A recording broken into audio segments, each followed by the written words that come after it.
যাত্রাবাড়ী জিসান হত্যা মামলায় সালমান এফ রহমান, আনিসুল হক, হাসানুল হক ইনু, রাশেদ খান মেনন ও চৌধুরী আবদুল্লাহ আল মামুনকে ৫ দিনের রিমান্ড দিয়েছেন আদালত।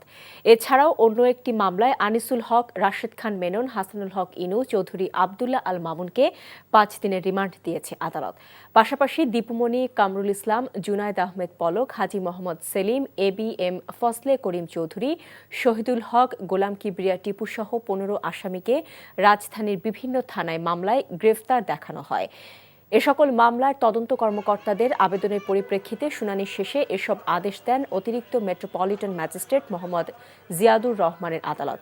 এদিন রাষ্ট্রপক্ষে শুনানি করেন ঢাকা মহানগর দায়রা জজ আদালতের পাবলিক প্রসিকিউটর ওমর ফারুক ফারুকী। অপরদিকে আসামিপক্ষে প্রাণনাথ সহ একাধিক আইনজীবী শুনানিতে অংশ নেন।